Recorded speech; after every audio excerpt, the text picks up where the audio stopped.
Hello everyone. So let us start from where we have left in our previous lecture.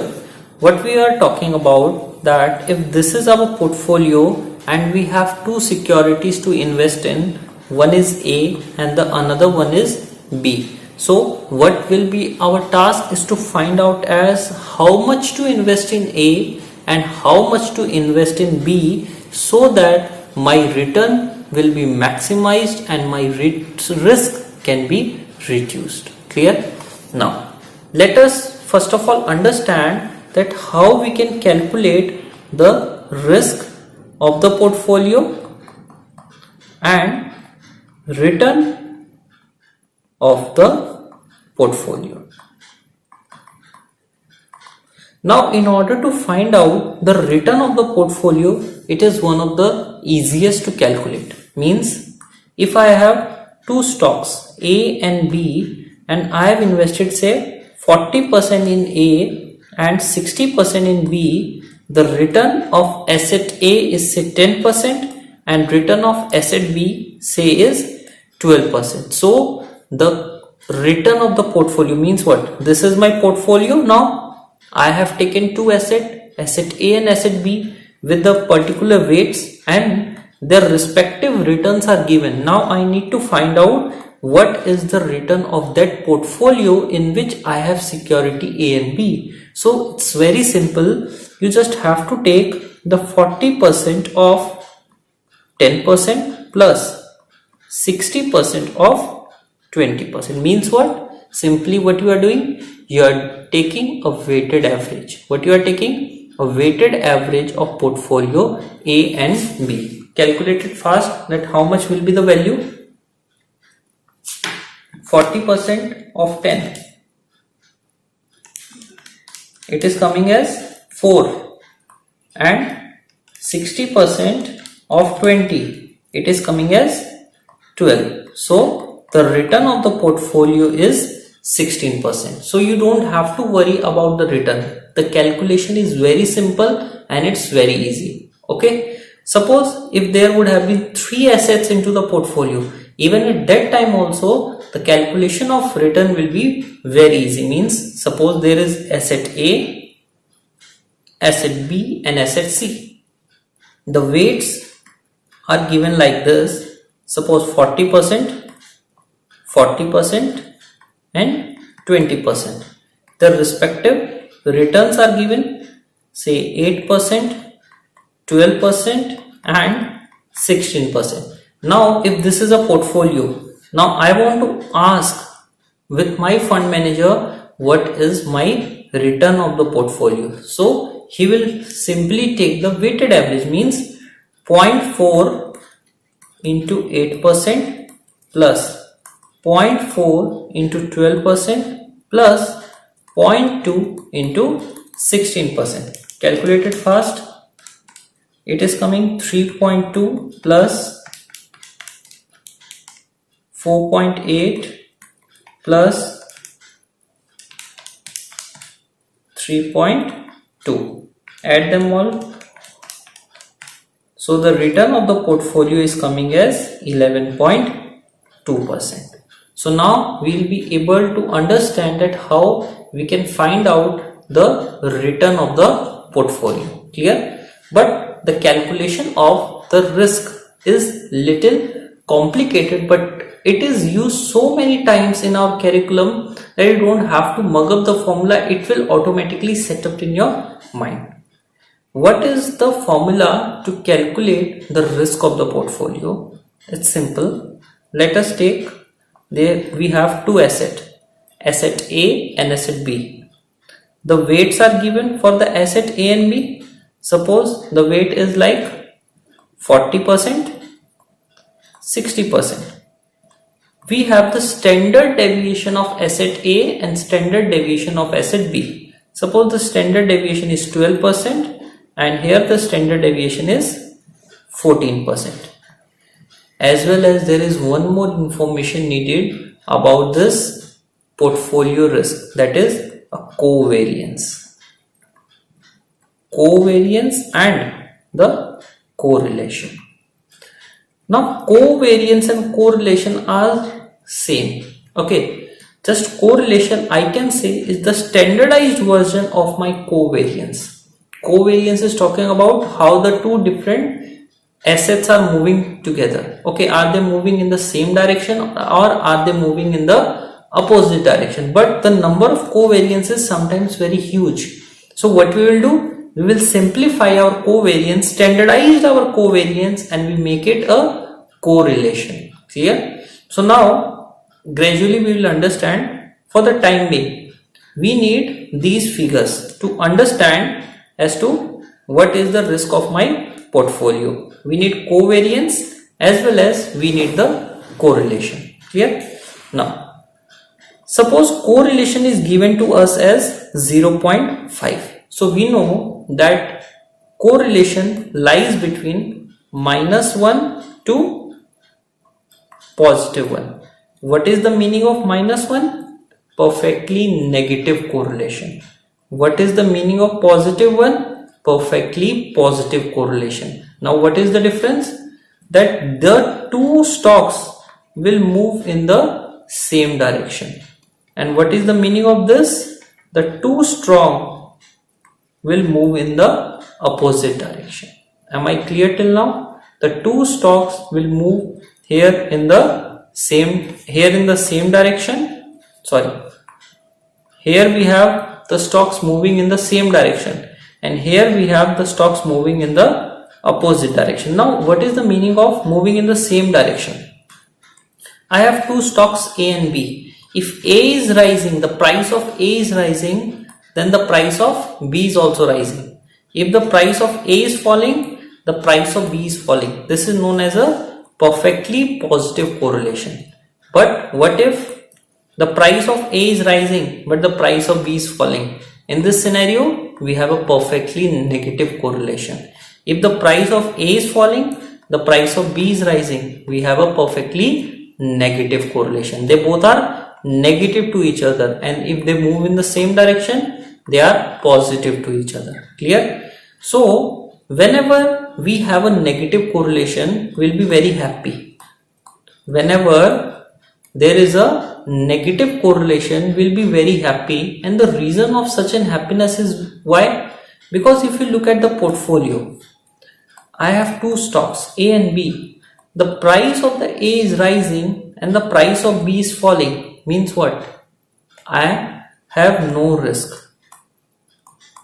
I have no risk in my portfolio. And if the price of A is falling and the price of B is rising, again I don't have the risk in my portfolio, because all the risk set off inside the portfolio. Clear? But if I have a positive correlation, means if both are rising, then I'm really happy, but if both are falling, I really have to cry because my wealth is destroying.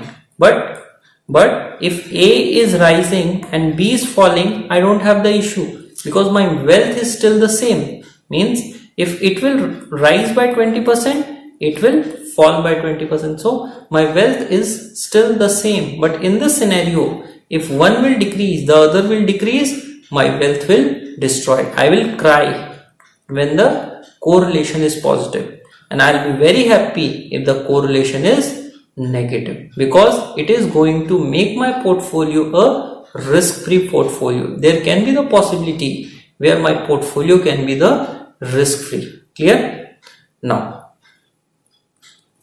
but through authors we got to know that in real life we don't have a positive 1 correlation and negative 1 correlation. Means these two never exist. There is no such perfectly positive and perfectly negative correlation in real life. Though they are available in the theory, but in practicality there is no such possibility is there. Because if there is a positive correlation, positive 1 correlation, then there is no benefit of making the portfolio. That also I will take it with you ahead. So first of all, now coming back to where we are. Okay. Now, this is our question, and first of all, if we have been given with the correlation and we need to find out our covariance. How we can find it out? This is the first and basic important question.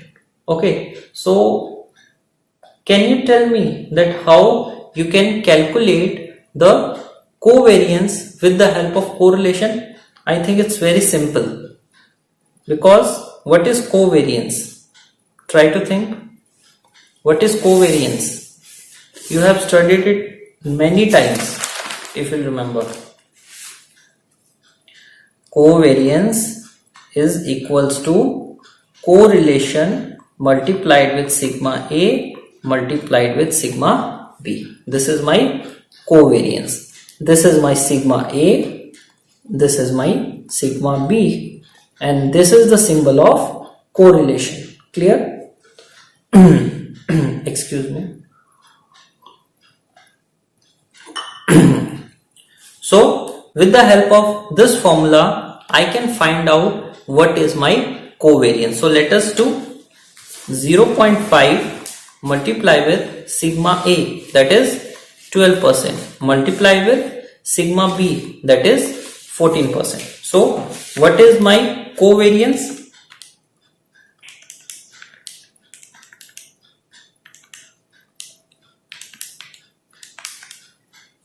Calculate it fast. What is my covariance?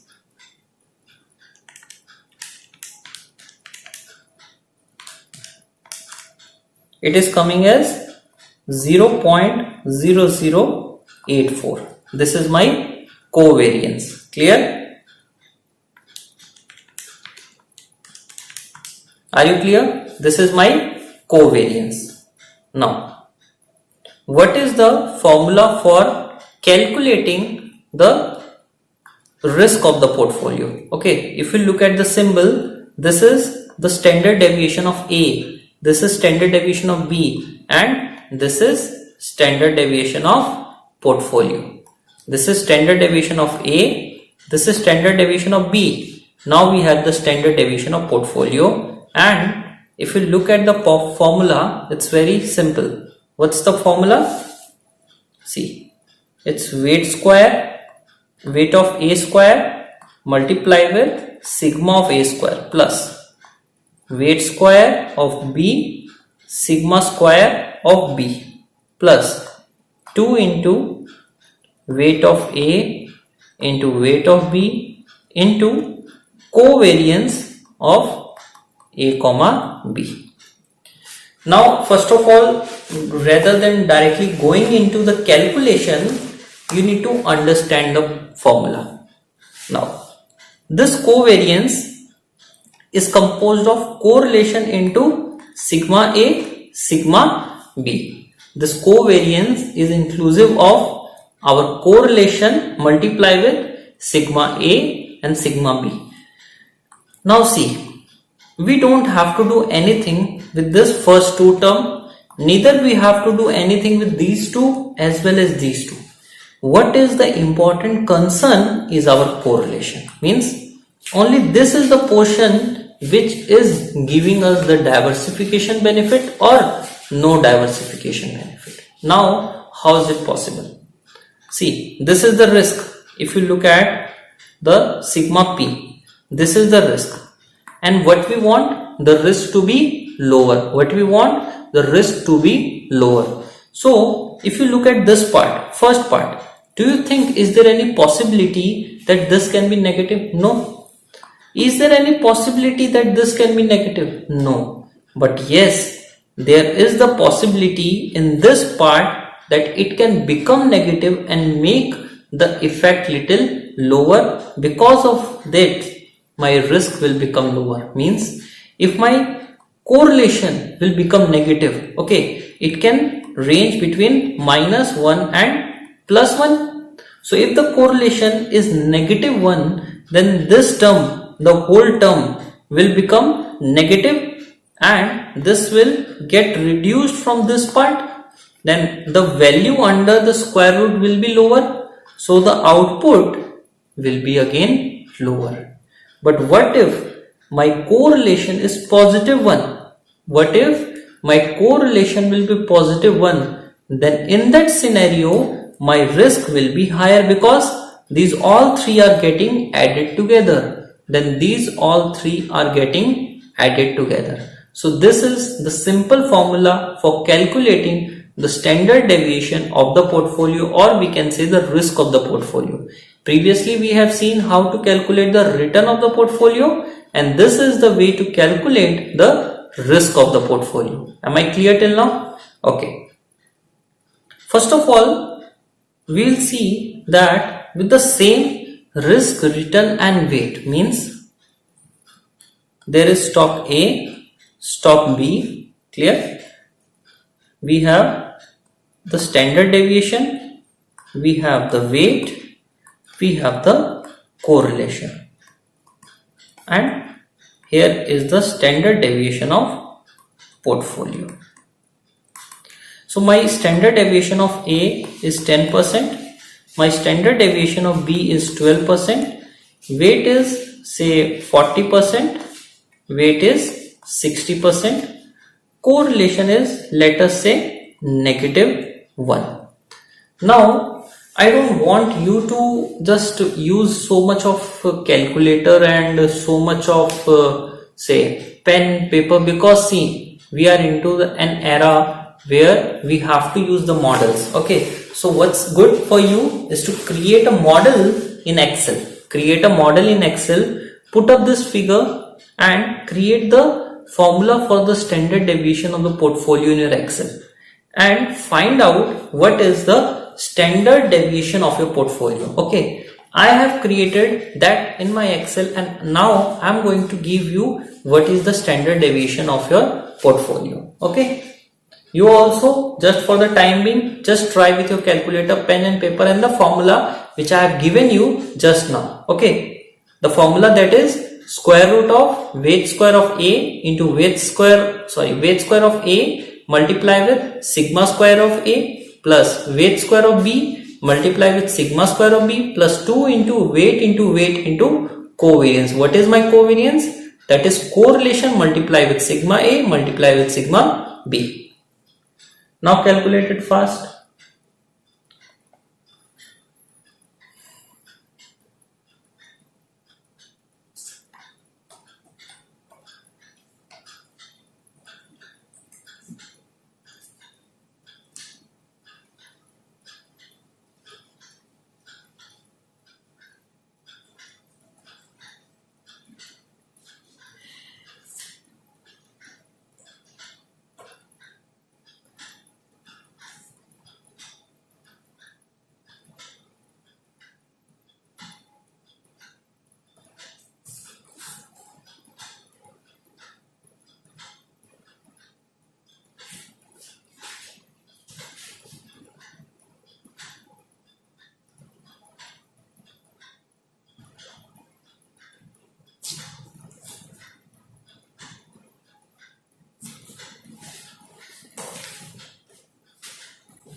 Okay, after doing this, the standard deviation of the portfolio is coming as 3.2%.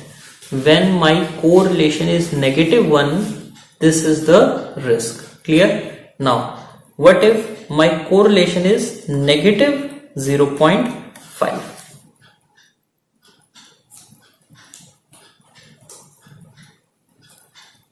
Now my standard deviation is coming as 6.2482. Clear? Are you getting the theme? Means when I reduce the correlation, my risk is increasing because the benefit of that negative number is also decreasing. Now let us take the correlation as 0. If I take the correlation as 0, my risk is coming as 8.23%.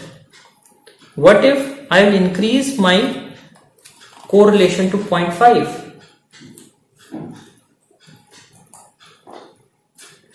The risk is now 9.83. And what if I will make it as 1? When my correlation is coming to 1. So it is coming to 11.2. So you can see, means what is the reason that I have shown you this is to make you understand that when we'll move from the negative correlation to positive correlation, my risk will increase, keeping everything constant. Clear? Now just try to do one thing. Try to find out the weighted average of standard deviation. Try to find out the weighted average of the standard deviation. Means 0.4 multiply with 10% plus 0.6 multiply with 12%. So this will come as 4 plus 0.6 multiply with 12%. This will come as 7.2, means 11.2%. And now if you remember 11.2, this number you have seen just now, where see you have seen 11.2, means what? You can write down here one thing, that whenever there is a positive correlation, then the standard deviation of portfolio is the weighted average of standard deviation of each security. Means what? If there is a positive correlation, there is no benefit of diversification. Whatever the risk of your portfolio will be, whatever the risk of your security will become the risk of your portfolio based on the weights. Clear? But if you will give lesser amount of correlation securities in your portfolio, the risk of the portfolio will reduce with the same amount of return. Means if, write down with me, if we will keep the securities with lower correlation in our portfolio, then the risk of the portfolio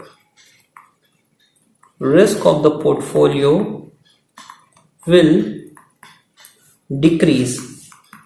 Then the risk of the portfolio will decrease, keeping the return of portfolio constant. Now, one thing you might have learned from here, and what is that? I'll be very happy if my return will remain the same, but risk of my portfolio will get reduced. Clear? So this is the one thing which I want to tell you, which I want to teach you from this lecture. Clear? Now coming to keeping everything same but changing the weights. Means when I am saying that I want to invest in a portfolio, means the portfolio which will include the security A and security B. So what is the headache of the portfolio manager? The headache is that how much to invest in security A and how much to invest in security B. This is the major headache of a particular portfolio manager. Clear? Now, suppose we have security A, we have security B. The return of the security is suppose 10%, and here we have 14%. Okay, I'm just making it 10%, 14%. Now write down the risk. Means the standard deviation is say 8%, standard deviation is 8%, and if you take the other standard deviation as 12%, standard deviation as 8% and standard deviation is 8% and the standard deviation is 12%. Are you getting the theme? And also take the correlation constant. Means my correlation is now constant as 0.5. Now it is the task of the fund manager or the portfolio manager to find out as how much to invest in security A and how much to invest in security B. Means now the task is, write down, now the task is to find out how much to invest in A and B so that we can maximize the return and risk. So that we can maximize the return and risk. Okay. First of all, I will tell you here the answer only, that if I will invest 85% in A and 15% in B, this is the best portfolio. If I will invest 85% in A and 15% in B. Clear? Okay. Just do one thing, just note down till now whatever I have written it here, do it fast.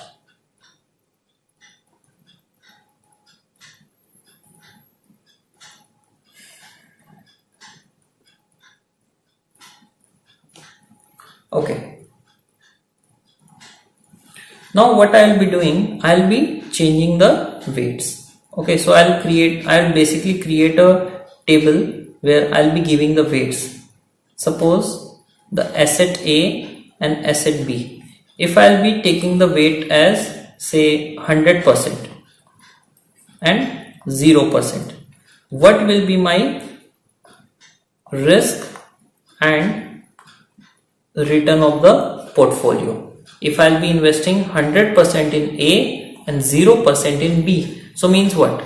I am not investing in B. Whatever the risk and return of A will automatically become the risk and return of the portfolio. So what is the return of A? 10% and 8%. The return will be 10%, risk will be 8%. But now suppose I will invest 90% in A and 10% in B. Okay. Now the return of the portfolio will increase slightly, that is to 10.7%. Clear? Now find out the standard deviation. Standard deviation will decrease slightly to 7.86%.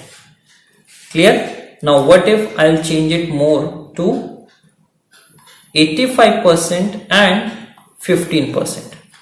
Now calculate what is the risk and return. Do it fast.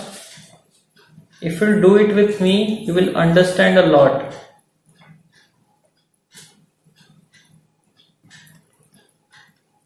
My return is coming to 10.6% and my risk is coming to 7.85%.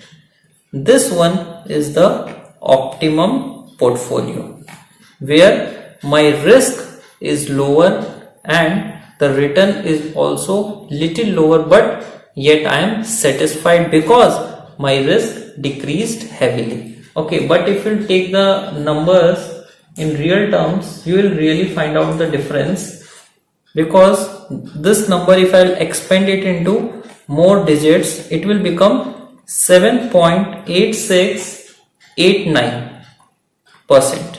Clear? And when I will change it to 85 and 15%, this number will become 7.8562. Okay, so there is a huge gap between these two numbers. This is the reason that I really like the portfolio of 85%. That is why I like the portfolio of 85%. Okay, now beyond this also there are many other portfolio possibility we can create. What was those portfolio possibility? That is, I'll write it with black only so that we can differentiate. 80%, 20%. We have 70%, 30%. Similarly and so on, we have say 40%, 60%. We can reach to 10%, 90%. Now let us calculate the return and risk for 10% and 90%. The return you will see is greater, but also the risk is also higher, 11.221%. And at the end you are investing 0 in A and 100% in B. Means what? This is equivalent, the portfolio is equivalent to risk and return of B. That is 14 and 12. Now 12 and 14. So means what? Can you see one thing out of this? That the risk of the portfolio will not exceed 12%. This is something which I am sure. The risk of the portfolio will not exceed the 12%. Means if these are the two securities I am using, security A and security B, so whichever is the higher risk, that will be the means the highest risk of my portfolio. Means the risk of the portfolio will not exceed the 12%. Clear? As well as if we will make a portfolio of A and B in such a way, we can increase our return but we can decrease our risk. If you can see this example, this part, we have really successful, we really become successful in reducing the risk of our portfolio. Means the return increased from 10. See, just try to focus on this. If you have focused only on A, you will be able to earn the return of 10% with the risk of 8%. 10% return, 8% risk. But by creating the portfolio, your return increased from 10 to 10.6 and your risk decreased from 8 to 7.85. So this is the benefit because of the correlation. This is the benefit because of the correlation. Clear? Now, the next important part is creating the graph. This is A, this is B. We have two securities to invest in, security A and security B.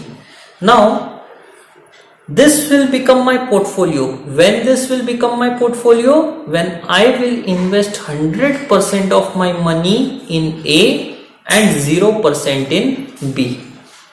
This will be my portfolio 1. Clear? But what if I'll follow portfolio 2? Suppose this is my portfolio 2. In this portfolio 2, you will see that return is increasing and risk is decreasing. Means return increased and risk decreased. So means risk will decrease, then I will move this side. Return will increase, I will move upside. So somewhere my second portfolio will lie here. My similarly third portfolio will lie here. Fourth portfolio will lie here. Fifth portfolio will lie here. In this way, my portfolio will be constructed. And when I'll invest 100% of my money in B, and when I'll join all the portfolio, something like this graph will be created. This is the point of 100% in A. this is the point of 100% in B, and in between these are the possibilities of different weights in different securities. This one is 95% in B and 5% in A. So like this we can create infinite number of possibilities, and with the help of that we can draw this curve.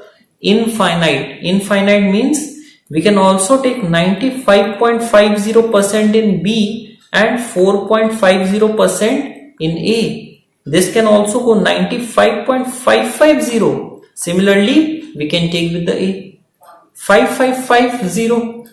Then we have to find out for the A. So means there are infinite number of portfolios we can create with A and B using the different amount of weight. But now what I want to teach you is that with the different possibilities I will create this graph. Now hope you got the theme behind this graph and why this is bent like this. Why this is bent like this? The reason is that because at some point of time the risk of the portfolio will get reduced with higher amount of return. Risk of the portfolio will get reduced with higher amount of return. Clear? Now this is basically my frontier, or we can say all the feasible portfolios which I have created. But do you think all the portfolios are investable? No. Let us see why all the portfolios are not investable. Suppose this is the graph. Now there is one portfolio and there is one portfolio. This is the portfolio A and this is the portfolio B. So if I'll practically ask you in which portfolio you are going to invest your money, definitely you will say that I am going to invest my money in B because this is giving me the higher amount of return at the same amount of risk.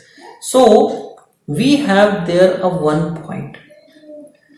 This is known as the minimum variance portfolio. This point is our minimum variance portfolio, and this is the same portfolio which I have discussed with you, that is 85% in A and 15% in B. Why? Because at this point I got the lowest risk. This is the point where I got the lowest risk. Means there is no such portfolio available with risk below this. Means this is the minimum risk of the portfolio and this is the highest risk of the portfolio. Are you getting my point? So in all those portfolio there is one portfolio which is known as your minimum variance. Also understand the word. Minimum means the lowest, variance means the risk, the portfolio, the combination of A and B which is giving you the lowest amount of risk. So this is that portfolio. Clear? This is known as the minimum variance portfolio. Now let us take it ahead. If this is my minimum variance portfolio, then the graph below this is inefficient. The graph below this is inefficient. Why? Because whatever amount I would have been investing in this portfolio, I'll be investing in the upper head. I'll be investing that part in the upper head. So this one is the inefficient frontier. So which one is the efficient frontier? The graph above the minimum variance portfolio. So this blue line will become your efficient frontier. Means this is the part in which you can invest your money. This is the part in which you can invest your money. This one is the inefficient frontier. This one is the efficient frontier. We have a minimum variance portfolio. The portfolio where the variance is the lowest. Clear? Now let's take it ahead. if you remember, I have discussed with you something related to indifference curve. Okay. Now this is the point where I am merging my efficient frontier as well as the invariable curve, indifference curve, efficient frontier and the indifference curve. So I told you, if this is 1 indifference curve 2, indifference curve 3 and indifference curve 4. So I am not at all going to love indifference curve 1 and indifference curve 2, 1 and 2. Why? Because they are at the lowest part. So I don't like them. I am not going to choose them. Now I have these two indifference curve 3, indifference curve 4. Which one I am going to choose? The curve which is tangent to my efficient frontier I am going to choose. Why? I am not going to choose indifference curve 4 because sir, there is no such portfolio available. If there is no feasible portfolio to take, what will I do with the indifference curve? Even if there are many indifference curve above it, are of no use to me. So which indifference curve I like? Which one is tangent to it? Why? The reason is this. If this is your efficient frontier, this is your 1 indifference curve, this is your 2nd indifference curve, this is your 3rd indifference curve. These all 3 indifference curve are lying below your efficient frontier. So there is 1 indifference curve which is the tangent. There is 1 indifference curve just above the efficient frontier. So I can't take any portfolio above the efficient frontier. So means what? Above this line, all the indifference curve are invalid. So what best I can take is the indifference curve which is tangent to my efficient frontier. Now this point is known as the optimum portfolio.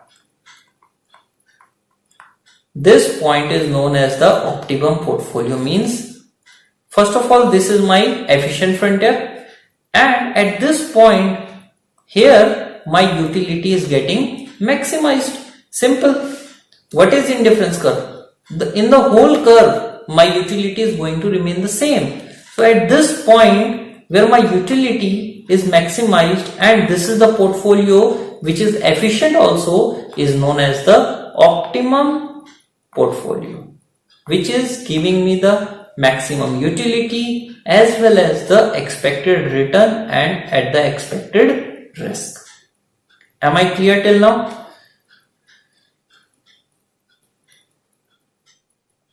Just draw this part in your notebook so that you can easily revise it, that what is minimum variance portfolio. Otherwise it is going to be very difficult for you to revise it.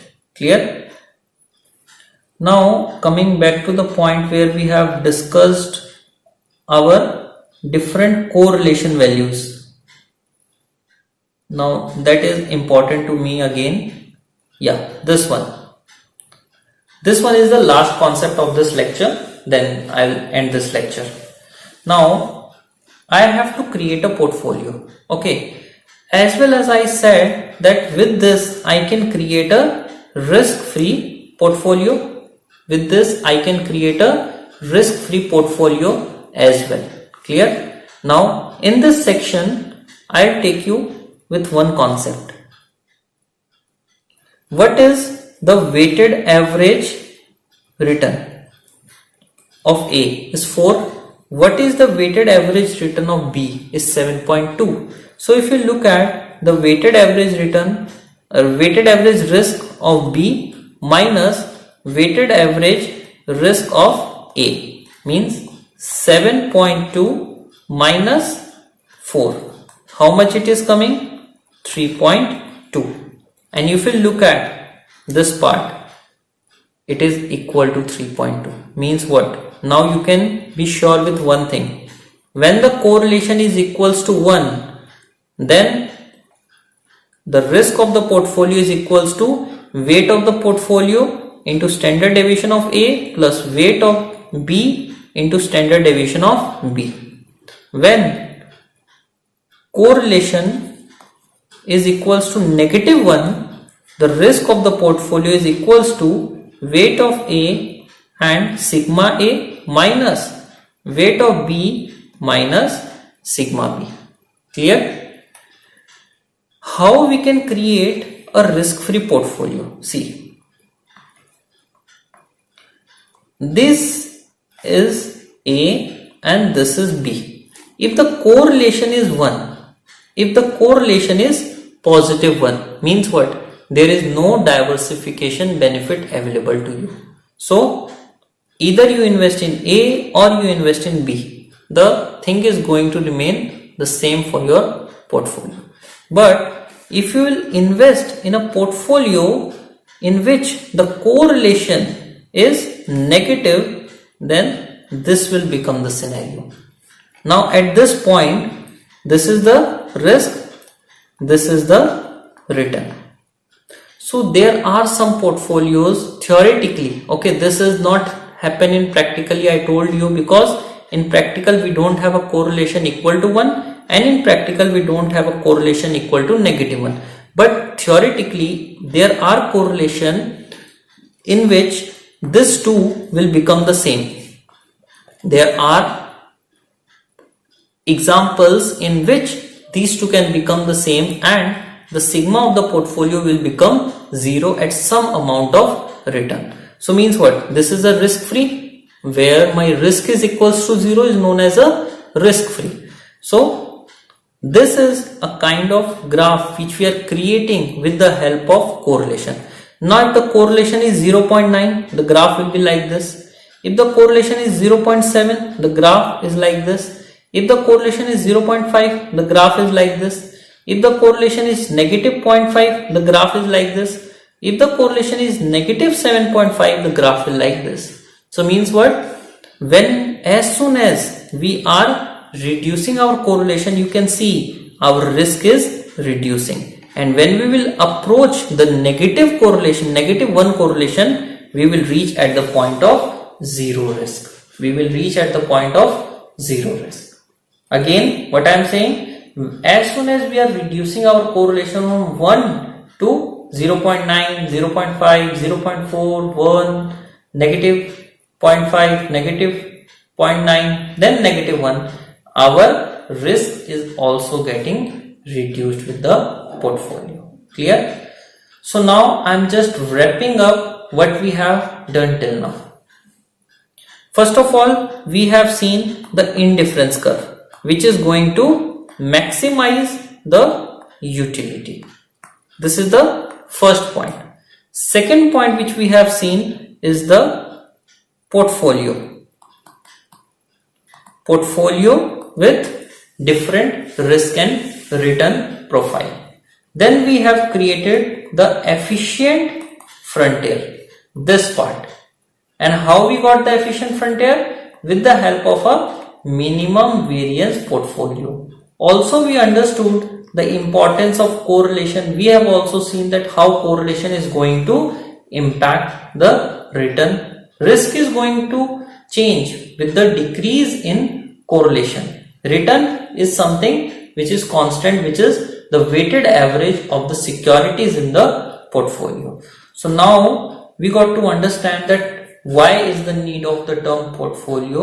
Because this theory tells us that this will diversify your portfolio and it will reduce the risk of the portfolio.